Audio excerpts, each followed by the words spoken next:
الحمد لله حمدا كثيرا طيبا مباركا فيه مباركا عليه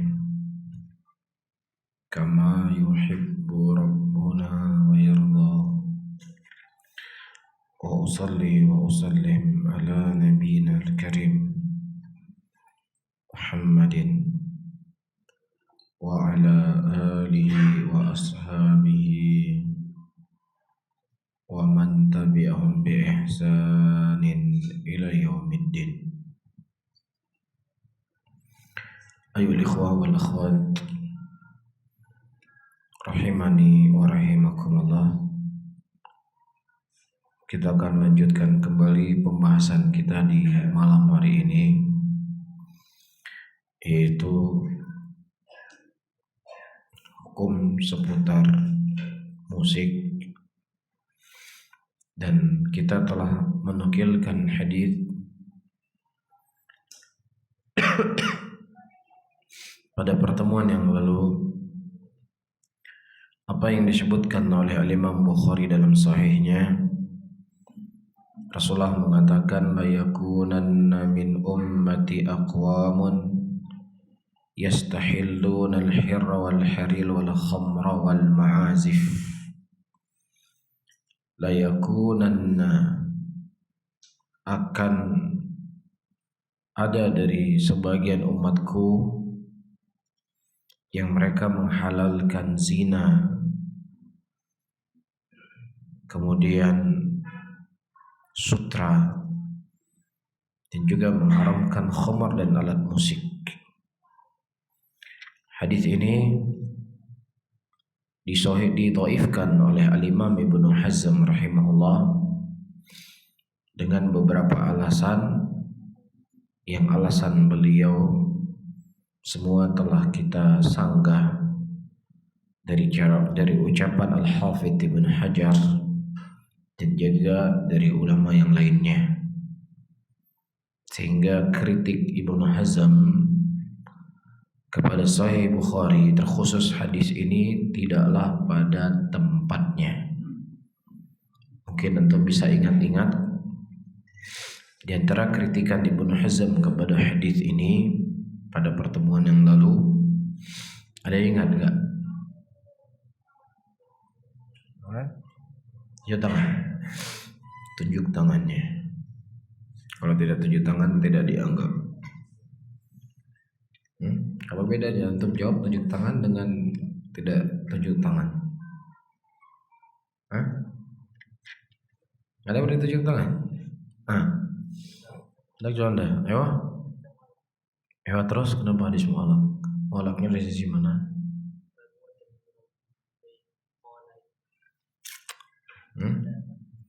Ada apa yuk?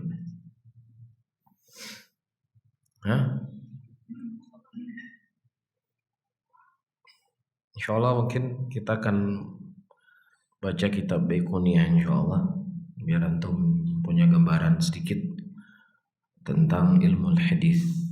Apa itu haditsul mu'allaq, apa itu haditsul mursal, apa itu haditsul muttasil, apa itu haditsul mauquf, dan seterusnya.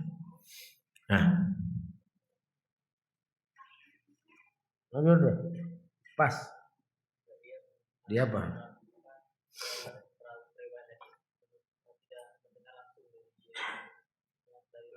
Kata siapa? Kata siapa? Kata siapa dia tidak mendengar langsung? Ternyata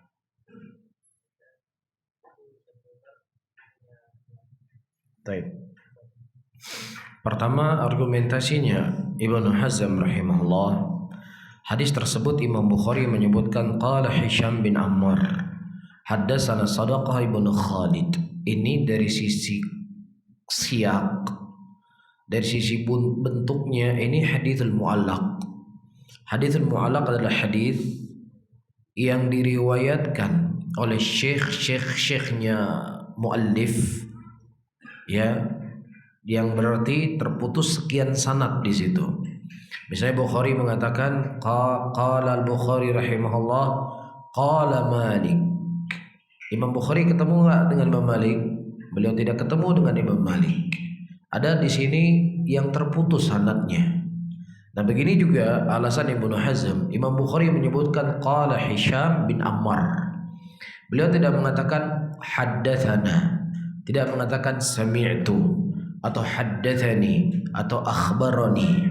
Ya, jadi haddatsana, akhbarani, sami'tu ini namanya adalah tahdits. Jadi artinya dia telah meriwayatkan kepadaku, aku telah mendengar darinya. Nah, di sini Bukhari menyebutkan qala. Seperti kita katakan qala Rasulullah. Berapa sanad yang terputus di antara kita dengan Rasulullah? Kan sangat panjang sekali. Iya, qala Syafi'i. Berapa orang yang terputus di antara kita dengan Syafi'i? Tapi kalau seandainya saya mengatakan akhbarani Syafi'i, saya dianggap pendusta. Kenapa? Kapan Syafi'i mengkhabarkan kepadamu? Syafi'i sudah meninggal ribuan tahun yang lalu, kamu baru hidup sekarang. Faham di sini? Anda mengatakan sami'tu Syafi'i. Ya, aku telah mendengar Syafi'i berkata, Anda bohong, dusta. Ya. Nah, sekarang Al-Imam Al-Bukhari menyebutkan qala Hisham bin Ammar. Ya. Nah, di sini Ibnu Hazm mengatakan kita harus mengetahui siapa orang-orang yang didengar oleh Al-Imam Bukhari rahimahullah sampai hadis tersebut ke Hisham bin Ammar. Maka dijawab oleh Al-Hafidz Ibnu Hajar, Hisham bin Ammar itu adalah gurunya Bukhari.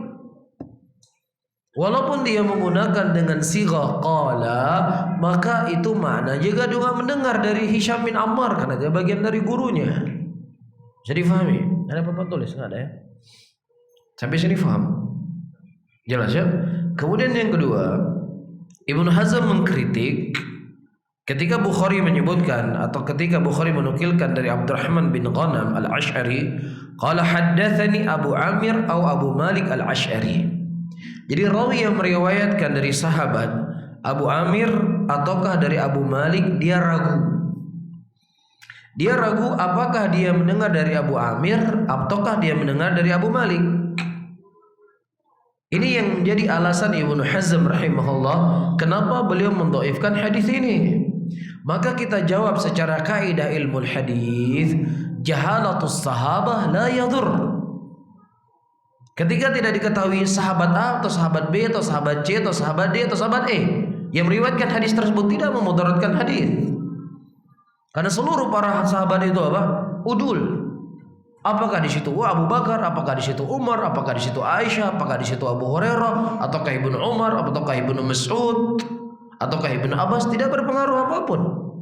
Karena sahabat semuanya apa? Adil. Beda halnya di bawah sahabat. Fulan atau si fulan, saya ragu mendengar dari si fulan atau mendengar si fulan. Nah, ini bisa memberikan mudarat hadis. Kalau seandainya si fulan itu thiqah, jelas. Tapi kalau si fulan itu lemah, ini jadi masalah. Jadi nggak bisa diterima. Nah, kalau sahabat nggak ada sahabat ini sahabatnya thiqah, ini sahabat nggak thiqah, nggak ada. Faham di sini? Jadi kalau seandainya misalnya haddatsani ahadun min ashabin Nabi sallallahu alaihi wasallam, saya mendengar dari salah seorang sahabat Nabi, tidak disebutkan siapa sahabatnya, enggak berpengaruh apapun. Karena sahabat semuanya apa? Udul, adil. Tapi kalau dikatakan akhbarani ahadun minan masyayikhi, telah meriwayatkan hadis ini salah satu dari guru saya. Siapa guru kamu? Harus kamu sebutkan namanya. Dia bisa thiqah, bisa tidak thiqah. Bisa kami terima, bisa tidak kami terima. Siapa guru kamu? Tapi kalau dikatakan salah seorang dari sahabat Rasulullah, siapapun selama dia sahabat Nabi tidak memberikan pengaruh thiqah atau tidak thiqah. Faham di sini? Jadi argumentasinya Ibnu Hazm rahimahullah mendhaifkan hadis yang ada di Sahih Bukhari ini tidak beralasan sama sekali. Ini tidak bisa ditimbang dengan timbangan ilmiah, kaidah-kaidah dalam ilmu hadis. Bisa difahami? Maka disebutkan oleh Syekh di sini rahimahullah, Syekh Ahmad bin Yahya An-Najmi rahimahullah, ya, beberapa hal yang beliau menyebutkan kepada orang-orang yang membantah atau mendhaifkan hadis ini dengan alasan Ibnu Hazm rahimahullah telah mendhaifkan hadis ini. Ya, beliau menyebutkan ya, di antara hal yang beliau katakan ya, hadza hadisun sahihun la syakka fih.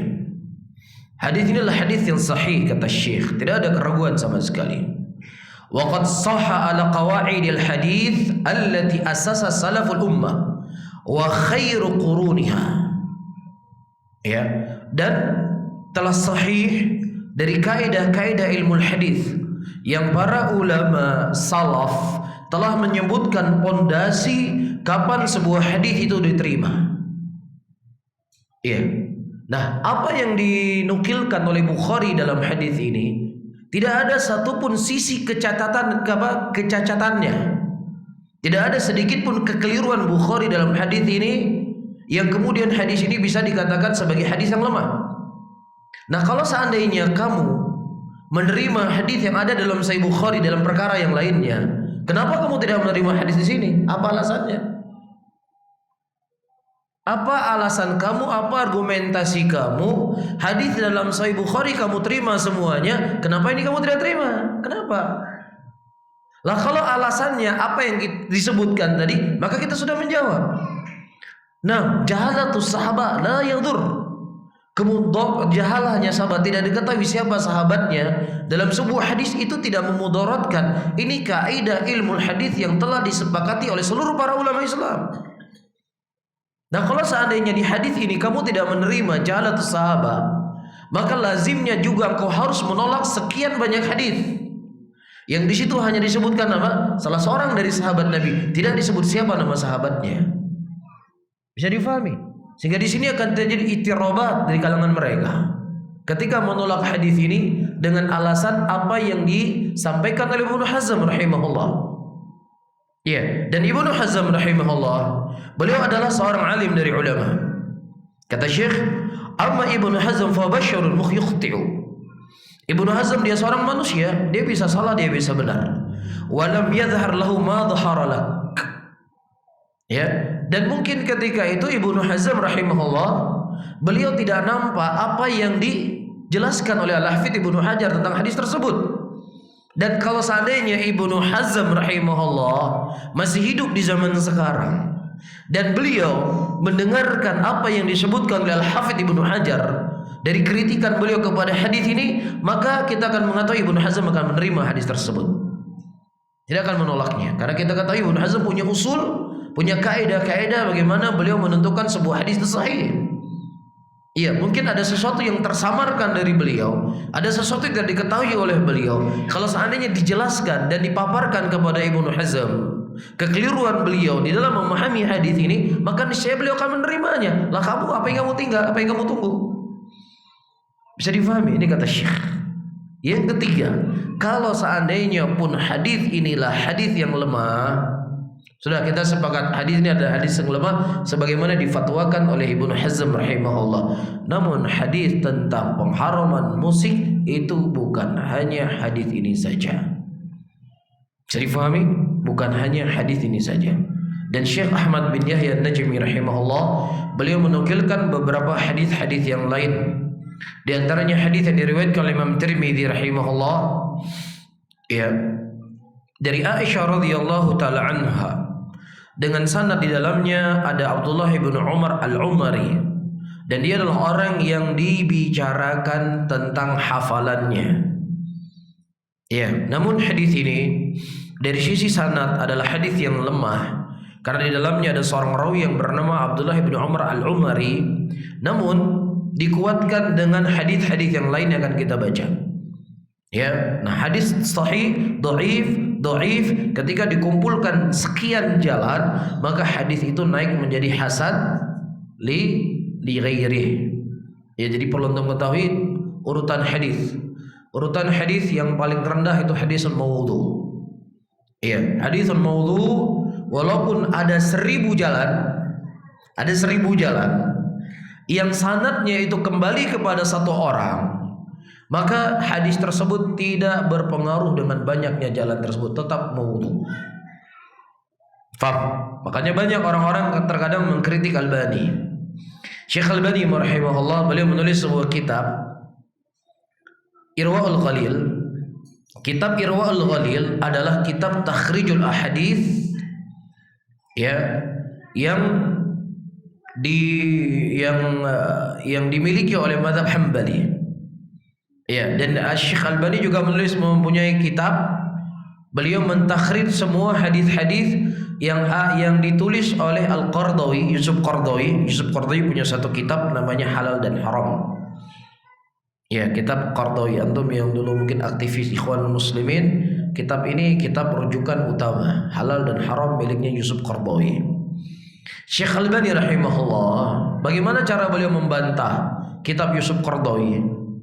Beliau membantah, mengeluarkan, mentakhrij, menyebutkan semua jalan-jalan dari hadis-hadis yang dinukilkan oleh Qardawi dalam kitabnya Halal dan Haram, dan kebanyakan hadis-hadis yang dinukilkan oleh Qardawi dalam kitab tersebut adalah hadis-hadis yang lemah. Jadi demikian Syekh Albani membantah orang. Jadi dia tulis sebuah kitab, dinukilkan hadis, sudah ditakhrij sama beliau. Hadis ini dhaif, hadis ini dhaif, hadis ini dhaif, hadis ini dhaif.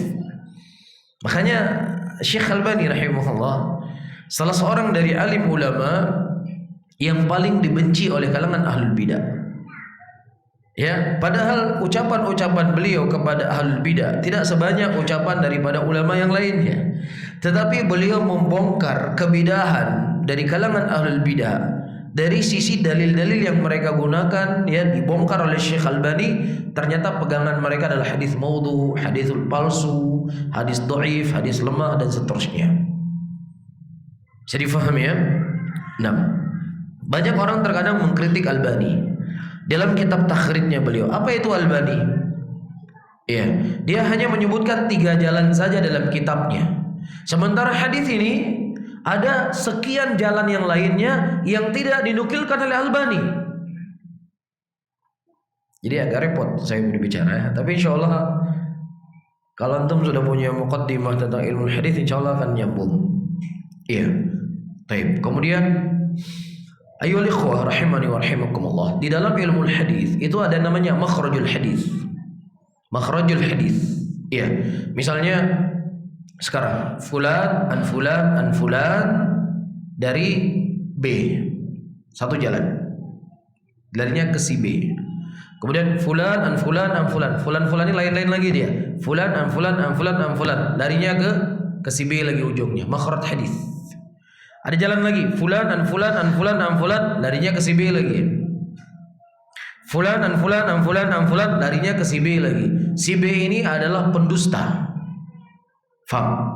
Jadi kalau seandainya di bawah 1.000.000 jalan, fulan dan fulan sampainya ke si B juga lagi, hadisnya apa sama? Apa hukumannya? Ya tetap palsu. Walaupun ada 100 juta jalan, yang kalau kembali kepada si B lagi, ya sama saja, nggak berpengaruh apapun dengan kesahihannya. Jadi Syekh Albani hanya menukilkan 3 jalan saja sudah mencukupi, karena makhraj hadisnya semua kembali kepada ke si B. Kita membawa 1000 jalan yang lain, larinya ke si B juga, ngapain dinukilkan? Faham sini? Makanya kata orang-orang Albani ini nggak jujur. Padahal hadis ini sangat banyak jalannya, dia hanya menukilkan 3 jalan saja dalam kitabnya. Kemudian dia lemahkan. Tunggu dulu Pak, 1000 jalan itu semuanya lari ke si B, yang buat apa dinukilkan? Jadi makhraj hadisnya cuma si B ini yang dikenal dengan pendusta. Tapi kalau makhraj hadisnya ada 10 orang, ada 1000 orang mendengar dari si A, ada 1000 orang mendengar dari si B, ada 1000 orang mendengar dari si C, ada 1000 orang mendengar dari si D, ada 1000 jalan mendengar dari si E, A, B, C, D, E, F, G, H, I, J. Itu ketika dikumpulkan dhaif, ya sudah naik dia. Karena makhraj hadisnya berbeda-beda. Ini makhraj hadis 1 orang, ya 1000 jalan tetap aja kembali kepada dia. Bisa difahami ya? Jadi kadang-kadang ya gitulah orang.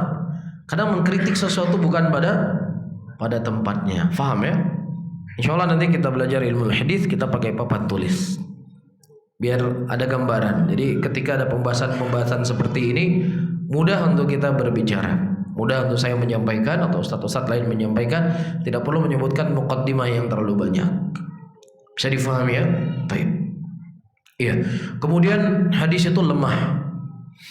Iya. Nah, hadis lemah dengan hadis lemah naik menjadi hasan li ghairi. Hadis hasan li ghairi naik kepada hasan li dzatih. Di atas hasan li dzatih ada namanya sahih li ghairi. Ya, di atas sahih li ghairi ada namanya sahih li dzatih.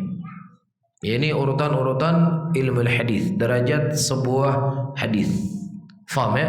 Dan kapan sebuah hadis itu menjadi hasan li ghairi, itu ada kaidahnya. Kapan sebuah hadis dikatakan sebagai sahih li dzati, ada kaidahnya. Kapan sebuah hadis dikatakan sebagai sahih li ghairi, juga ada kaidahnya. Faham di sini? Dan para ulama telah mengumpulkan ya kitab yang itu bisa dipelajari oleh para penuntut ilmu. Dia setidaknya dia mempelajari kitab-kitab tersebut, dia sudah punya wawasan tentang sebuah hadis. Kapan dikatakan sahih, kapan dikatakan dhaif. Ya, mungkin antum bisa marhalahnya belajar kitab Baiquniyah. Selesai Baiquniyah belajar kitab Al-Muqidhah. Selesai kitab Muqidhah bisa membaca kitab Muqaddimah Ibnu Salah. Selesai Muqaddimah Ibnu Salah, antum bisa membaca kitab Taqid wal Idhah miliknya Al-Iraqi. Selesai itu antum bisa membaca kitab Nuzhatun Nadhar miliknya Al-Hafidz Ibnu Hajar. Setelah itu antum bisa mempelajari kitab Dawabit Al-Jarh wa Ta'dil. Setelahnya antum belajar kitab yang termasuk kitab paling tertinggi adalah syarah ya muqaddimah dari ditekarang oleh Ibnu Rajab rahimahullah, syarah muqaddimah al-Imam At-Tirmidzi rahimahullah. Ya, kitab-kitab ini antum pelajari, insyaallah setidaknya antum sudah punya gambaran tentang ilmu hadis. Kira-kira berapa lama butuh kita belajar? Kalau belajarnya setiap hari, libur cuma Jumat, mungkin akan selesai dalam waktu 2 sampai 3 tahun. Tapi kalau ngajinya seminggu sekali ya Allah sudah. Al-muhim ya. Al-muhim ana ingin mengingatkan kepada saya dan kepada antum semuanya, ilmu agama itu sangat luas. Ya, dan ketika antum belajar ilmu hadis, antum akan melihat bagaimana indahnya ilmu Islam itu. Makanya saya pernah menyampaikan, ada seorang laki-laki berkebangsaan Perancis, Nasrani, mati dalam keadaan kafir. Dia menulis sebuah kitab dengan judul Mu'jamul Fahras. Yang antum kuliah di IAIN saya rasa tahu kitab Mu'jamul Fahras 11 jilid. Ditulis oleh Nasrani, kafir, orang Perancis. Dan ini kitab rujukan yang terpenting bagi orang-orang yang mereka mempelajari ilmu hadis. Apa isi kitabnya? Isi kitabnya ya, kalau kita mendapatkan sebuah hadis tidak disebutkan sahabatnya siapa. Kalau kita disebutkan sahabatnya kan gampang, kita buka Musnad Imam Ahmad, kita buka Musnad Abu Hurairah. Hadis Abu Hurairah dinukilkan oleh Imam Ahmad dalam musnadnya. Tidak disebutkan siapa sahabatnya. Dan juga tidak disebutkan siapa yang meriwayatkan. Kalau yang meriwayatkan Abu Daud, tinggal kita buka Sunan Abu Daud. Hanya disebutkan potongan hadis saja. Tidak ada sahabatnya, tidak ada rawinya. Kemana kita mau cari hadis tersebut? Membuka satu-satu. Mungkin kalau di zaman sekarang enak ya, ada Syekh Google ya. Tinggal ketik keluar hadis. Kalau zaman dulu kan nggak ada.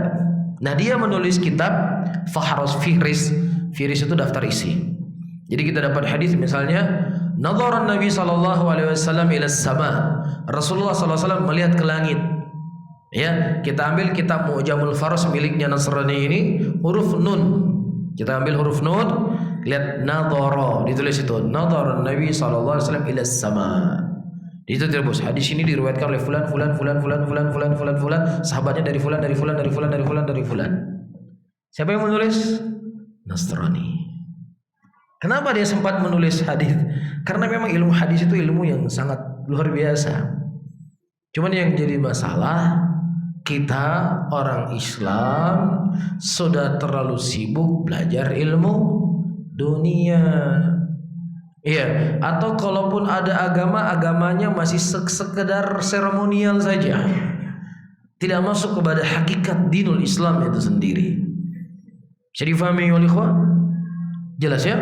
Nah, insyaallah kita akan belajar nantinya agar bisa banyak, karena banyak kalangan ahlul bidah wal ahwa ya, mereka akan masuk dari sisi ilmu hadis ya, untuk membuat keraguan di tengah-tengah muslimin. Taib. Nabi SAW menyebutkan di dalam hadisnya, yakunu fi akhir hadhil ummah khasafun wa maskhun wa qadhfun. Bahwasanya akan terjadi di akhir umat ini khasfun. Ya, khasfun itu ditenggelamkan ke dalam tanah. Wa maskhun itu artinya rupanya diubah. Wa qadhfun artinya dilempari batu dari langit. Qalat qultu ya Rasulullah anahliku wa fina salihun. Kemudian Aisyah berkata, ya Rasulullah, apakah kami akan dibinasakan dalam keadaan ada orang-orang saleh di kalangan kami? Kemudian Nabi SAW mengatakan, na'am idza dhaharal khabath. Iya, ketika kejelekan itu sudah menyebar. Orang-orang saleh juga akan ikut serta ketika Allah mendatangkan khasafun. Ketika Allah menenggelamkan manusia ke dalam tanah, itu orang soleh juga akan ikut serta ketika maksiat sudah merajalela di mana-mana. Benar nggak ucapan Rasul di sini? Hah? Nah, sadaqan Nabiyuna sallallahu alaihi wasallam, dan sudah terjadi, dan sudah kita ceritakan pada pertemuan-pertemuan yang lalu. Kemudian, ayyuhal ikhwah rahimani wa rahimakumullah, hadis yang lainnya. Nah, di sini kata Syekh Ahmad bin Yahya An-Najmi rahimahullah, Rasulullah sallallahu alaihi wasallam tidak menyebutkan musik di sini. Kenapa Syekh mendatangkan dalil ini sebagai bentuk pengharaman musik? Kata Syekh rahimahullah, al-adharu annahu zina wa dawa'ihi wa nataijuhu famin dawa'ihi intisharul ghina wal 'azfi والسينما والتلفاز والتبرد والتعري واختلاط النساء بالرجال في المستشفيات والمدارس والمعامل والمصانع حتى لقد أصبح الزنا ميسر للأسباب. Kata Syekh, tersebarnya zina, ya, wadawa'ihi, dan jalan-jalan menuju kepada zina itu sangat banyak sekali. Di antara hal yang paling, ya, dekat kepada pintu-pintu zina adalah musik. Betul atau tidak? Hah? Musik ini adalah membuat seseorang itu ingin berzina. Ya gimana tidak? Dari apa? Konteks teks. Apa kalau lagu? Teks lagunya. Lirik. Nah, itu dia. Dari liriknya saja, apa isinya? Nafasku akan selalu menyatu dengan nafasmu. Aku tidak bisa tidur tanpa dirimu. Engkaulah satu-satunya dewi yang kucintai. Ini lirik lagunya. Hah? Belum lagi dibarengi dengan musiknya. Belum di lagu lagi video klipnya perempuan-perempuan yang naudzubillah. Hah? Gak mengantarkan seorang kepada zina. Hah? Ini adalah jalan yang paling besar tersebarnya perzinaan. Makanya sekarang mana yang paling banyak terjadi zina? Di bioskop, di diskotik, di karaoke, atau di tempat majelis Quran. Orang ketika mau datang ke bioskop mau ngapain di sana kira-kira? Hah? Mau ngapain di sana? Ya mau berzina. Ya, mau nonton bioskop ngapain? Berzina kan? Ya berzina tangan, berzina mata, berzina perasaan, dan seterusnya. Nah, dan pasti yang namanya zina itu akan dibarengi dengan musik. Gak mungkin orang berzina dia sambil setel Al-Quran, kecuali untuk menghina ayat-ayat suci Al-Quran. Bisa difahami ya sisi pendalilannya. Dan juga wal azfi, juga alat musik dan sinema-sinema dan televisi-televisi dan tabarrud, wanita-wanita yang mereka keluar dari rumahnya dalam keadaan mereka menampakkan auratnya, dan percampuran antara laki-laki dengan perempuan di rumah sakit, di sekolah-sekolah, di tempat kerja, di pabrik-pabrik, sehingga zina itu menjadi, ya, sesuatu yang begitu mudah dan begitu gampang. Mudah sekali orang berzina hari ini, sangat mudah. Bahkan saya mendengar para pemuda-pemudi berzina hari ini, dia rental mobil satu hari, pasangan pertama bawa mobil, pasangan yang kedua di belakang. Sudah selesai gantian lagi bawa mobil. Nauzubillah. Ini terjadi. Ini bukan di Las Vegas. Ini di Seramo Mekah, Banda Aceh. Aceh ya katanya. Banda Aceh.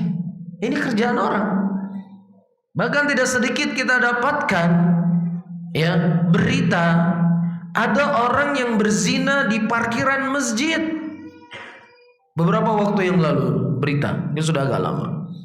Di parkiran masjid berzina.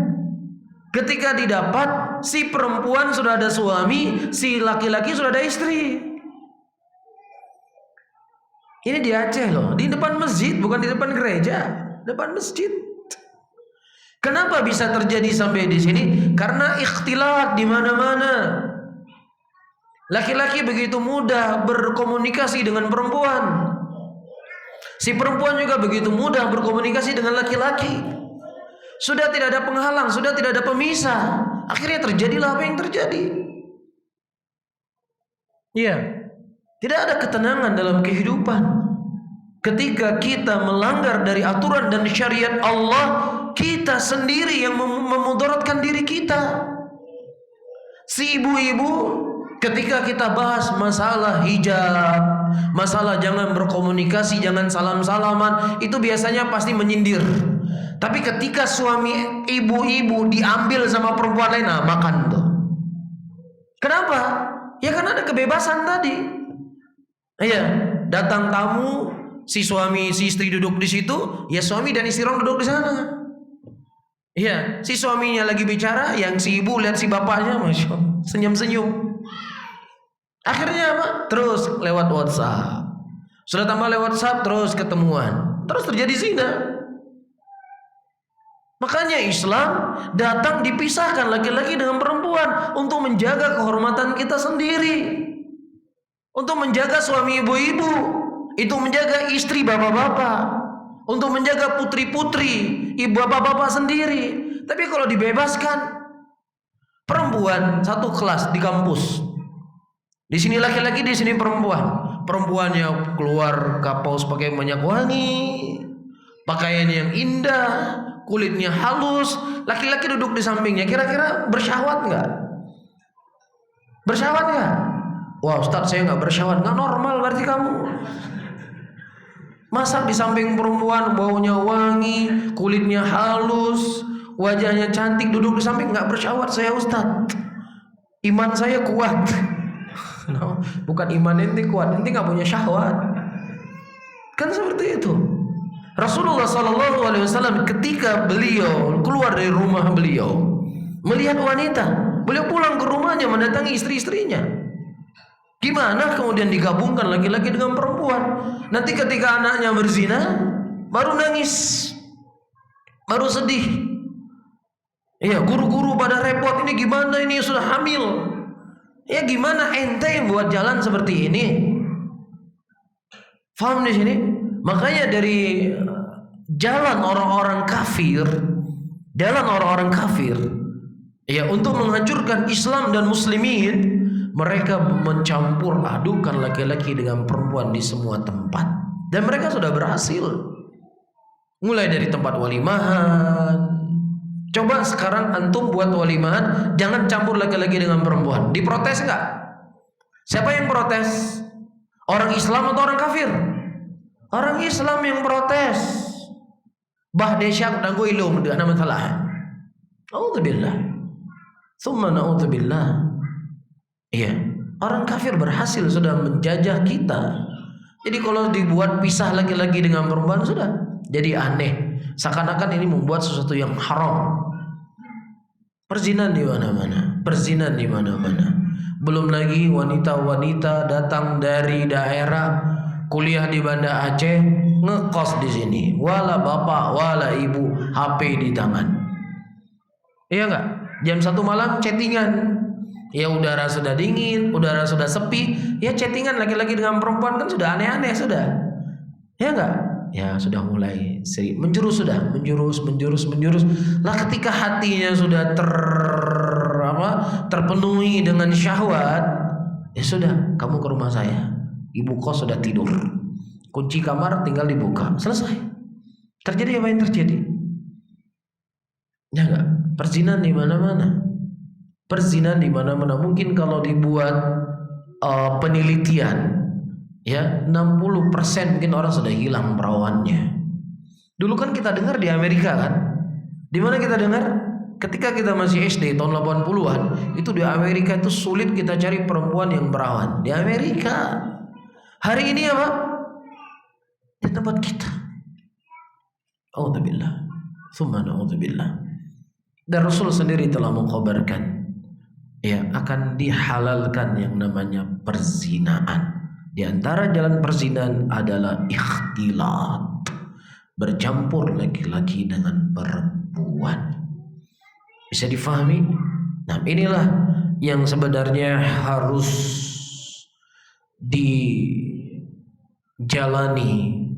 Terkhusus kita di Aceh menjalankan syariat Islam. Ini syariat Islam yang paling terbesar sebenarnya, harus diperbaiki. Dari semenjak TK, dari SD, SMP, SMA, itu harus dipisah laki-laki dengan perempuan. Tidak boleh tidak, kalau kita menginginkan kebaikan untuk putra-putri kita. Tapi kalau seandainya dicampur laki-laki dengan perempuan, terjadilah apa yang terjadi hari ini. Terjadi apa yang terjadi hari ini? Zina itu sudah dihalalkan.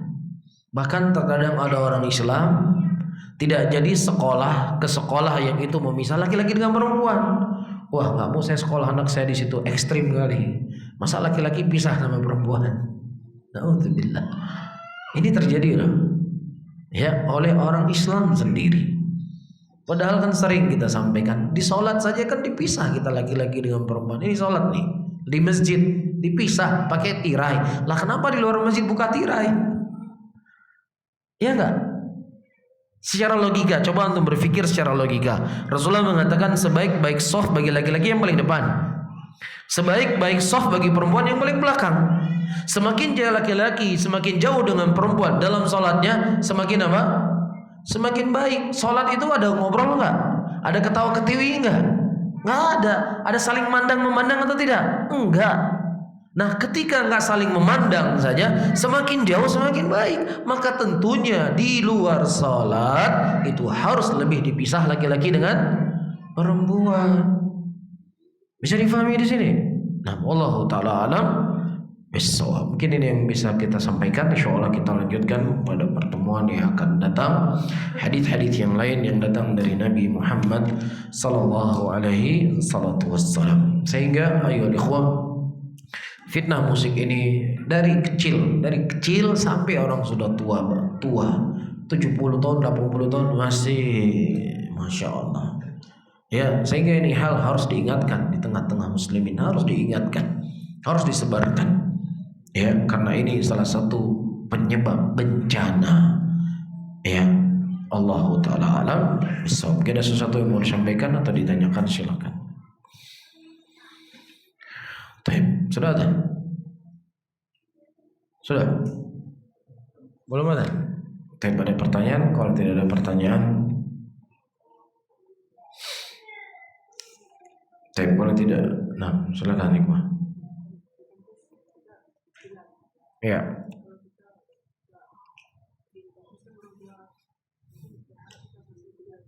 Ya. Ya, dabbar nafsak kata orang Yaman. Kata orang Yaman apa? Dabbar nafsak. Apa artinya? Fikir sendiri. Tapi maksud saya, pertama, hukum syariat sudah tetap. Ini hukum syariat. Ya. Ini hukum syariat sudah tetap. Dan syariat, ya, membolehkan sesuatu yang haram itu ketika ada kondisi darurat. Ad-darurah yahbiul mahdhurat. Perkara darurat itu membolehkan apa? Sesuatu yang haram. Ya enggak? Nah, sekarang apa yang terjadi di kampus-kampus? Apakah itu bagian darurat yang dibolehkan di dalam syariat kemudian kita boleh ikhtilat? Hah? Antum punya jawaban apa kira-kira? Darurat enggak? Hah? Kalau tidak tahu antum sudah punya jawaban sendiri. Makanya saya katakan dabbar nafsak. Ya buat apa saya katakan udah antum nggak ada masalah, silakan saja.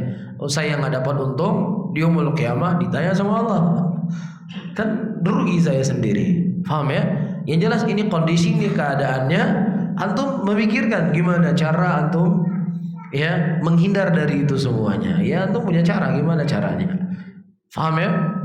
Dihindari. Ya, namun perlu untuk mengetahui kaidah dalam perkara yang haram itu tidak ada ya sedikit-sedikit lah ninggalin haram. Kalau dalam masalah ketaatan ya boleh, tapi dalam masalah haram ya apa kata Rasulullah? Ma amartukum bihi fakhudhuhu wa ma nahakum anhu fajtanibuh. Apa yang kau perintahkan kepadamu datangilah sebatas kemampuan yang kau bisa datang. Tetapi apa yang kau larang kepadamu, apa kata Rasulullah? Fajtanibu. Rasulullah tidak mengatakan kalimat tinggalkan, tapi jauhi. Ya, jadi kalau seandainya ini khamar, kamu tinggalkan khamar. Nah, sudah kita kesini, jangan dekat-dekat sama khamar. Tapi kalau dikatakan fajtanibu itu lebih jauh lagi. Jadi bukan hanya khamar dilarang, jalan-jalan menuju khamar dilarang juga. Paham di sini ya? Nah, jadi makanya saya katakan tadi, antum memikirkan bagaimana caranya. Paham? Ya, nanti kalau saya katakan udah keluar kuliah semua kan nggak mungkin juga. Ya makanya saya katakan antum pikir sendiri apa yang antum bisa buat. Paham di sini? Dan mungkin bapak-bapak di sini yang ada dosen mungkin bisa menyarankan ke rektor. Kita kan di Aceh ini kan syariat Islam. Di antara bentuk syariat Islam itu kan memisahkan di antara laki-laki dengan perempuan. Mungkin ada yang buat jurnal, membuat tulisan, ya ini dalil-dalilnya, ini Qurannya, ini hadisnya, ini dampaknya di tengah-tengah masyarakat. Nah, ini sekalian tuh buat apa skripsi ya. Nah, skripsi masalah ini kan mantap. Skripsinya antum diambil kemudian dijadikan sebagai pegangan di Universitas Syekh Kuala. Masya Allah, kan luar biasa. Kemudian ditetapkanlah apa yang antum tulis dari skripsi antum di Universitas Syekh Kuala. Pisah semua laki-laki dengan perempuan. Luar biasa kan? Pahalanya ngalir semua ke antum. Ya enggak? Nah, buat skripsi, nah, tulis hal-hal haramnya ikhtilat ayat Quran, hadis Rasulullah. Ya, ucapan para ulama Islam 1, 2, 3, 4, 5. Terus buat dampak-dampak yang terjadi di masyarakat sebab terjadinya ikhtilat. Atau mungkin buat sekian kasus. Ada orang yang dia terjatuh dengan zina. Kenapa? Awalnya begini. Ah, ini sebab ikhtilat. Cerita kedua, ini ikhtilat. Cerita ketiga, ini semua sebab ikhtilat. Ya, jadi dengan data. Ya, insya Allah, ya mudah-mudahan Allah Subhanahu wa Ta'ala membukakan hati para pemberi kebijakan di kampus, kemudian dipisahkan, kemudian diikuti oleh universitas yang lainnya. Kan luar biasa. Karena memang Aceh banyak membuat program-program yang kemudian program Aceh itu banyak diikuti oleh provinsi lainnya. Faham di sini? Dan seperti yang saya pernah katakan sama antum di Jakarta ya, di sebagian mal-mal di Jakarta itu sudah dipisah parkir ketika yang datangan berpasangan. Suami istri itu ada parkir khusus. Tapi kalau seandainya laki-laki saja, dia punya parkir khusus. Yang perempuan saja itu punya parkir khusus sekarang. Nggak boleh laki-laki yang dia menyetir mobil sendiri masuk tempat parkir perempuan. Ya, saya lihat di Jakarta itu sudah mulai dipisah. Iya, begitu juga ketika tempat kita akan masuk ke ruang tunggu pesawat sudah dipisah laki-laki dengan perempuan. Ya, bis juga sekarang sudah mulai dipisah laki-laki dengan perempuan. Kenapa mereka baru sadar sekarang? Karena sudah melihat dampaknya. Padahal kan Islam sudah berbicara ribuan tahun yang lalu kan. Dampak yang terjadi itu sudah dibicarakan oleh Islam. Tapi mereka baru hari ini sadar bagaimana dampaknya dicampur antara laki-laki dengan perempuan. Ya, Islam itu adalah agama yang suci, yang dia mengajarkan kesucian untuk kita. Nah, ketika kita tidak mengambil jalan Islam untuk kesucian kita, maka kerusakan yang kita akan terjadi. Bisa difahami ya? Jadi keluar kuliah bukan hanya sekedar dapat titel, tapi juga dapat bawaan. Ini banyak terjadi. Terjadi. Ya akhirnya karena sudah hamil, ya mau nggak mau, ya harus digugurkan. Ya digugurkan. Berapa banyak? Ya, dukun-dukun yang itu menggugurkan bayi hari ini. Dan auzubillah, satu dosa melahirkan dosa yang lain. Dia berbuat zina, kemudian hamil, dia membunuh jadinya. Anda lihat bagaimana dosanya. Ya, yang terjadi di tengah-tengah muslimin hari ini. Jadi ketika Allah mendatangkan bencana, mendatangkan ayat-ayatnya, itu apakah Allah zalim kepada kita? Allah tidak pernah mendolimi hamba-hambanya. Kita sendiri yang mengundang bala itu datang ke tempat kita. Jelas ya? Tapi itu jangan demo ya. Wah, demo rektor buat ikhtilat. Wah, saya bukan menyuruh demo. Demo bukan dari Islam. Antum buat tulisan. Tulis dampak-dampak yang terjadi di tengah-tengah kampus ketika terjadi apa? Ya, ikhtilat. Antum bisa minta mungkin rekomendasi dari MUI dan sebagainya. Ya, mungkin dosen-dosen orang tua di kampus. Ya, nah mungkin bisa memberikan dukungan. Kita sampaikan kepada pihak yang punya kebijakan seperti ini. Ya gitu Bu Mufid. Insya Allah ya. Ya Bu Mufid nanti bisa menulis, kasih. Alhamdulillah dipraktekkan, Masya Allah. Kebaikan akan tersebar insya Allah di kampus. Karena Islam tidak melarang seseorang mempelajari ilmu dunia. Silahkan, orang Islam harus punya keahlian dalam teknologi. Orang Islam harus punya keahlian dalam A, dalam B, dalam C, dalam D. Harus punya keahlian orang Islam. Islam tidak pernah melarang sama sekali orang itu belajar kuliah. Nggak pernah dilarang oleh Islam. Iya, tetapi yang jadi masalah itu kita sama-sama sambil berdoa dan berusaha agar dipisahkan ya antara laki-laki dengan perempuan. Ya, antum lebih tahu apa yang maslahat buat antum sendiri. Bisa difahami ya? Tapi Allah Ta'ala alam bisawab. Mungkin ini yang bisa saya sampaikan. Mudah-mudahan bermanfaat bagi saya sendiri dan juga buat antum semuanya. Saya akhiri. Allahumma salli ala Muhammadin wa ala alihi wa ashabihi wa man tabi'ahum bi ihsanin ila yaumiddin. Assalamualaikum warahmatullahi wabarakatuh.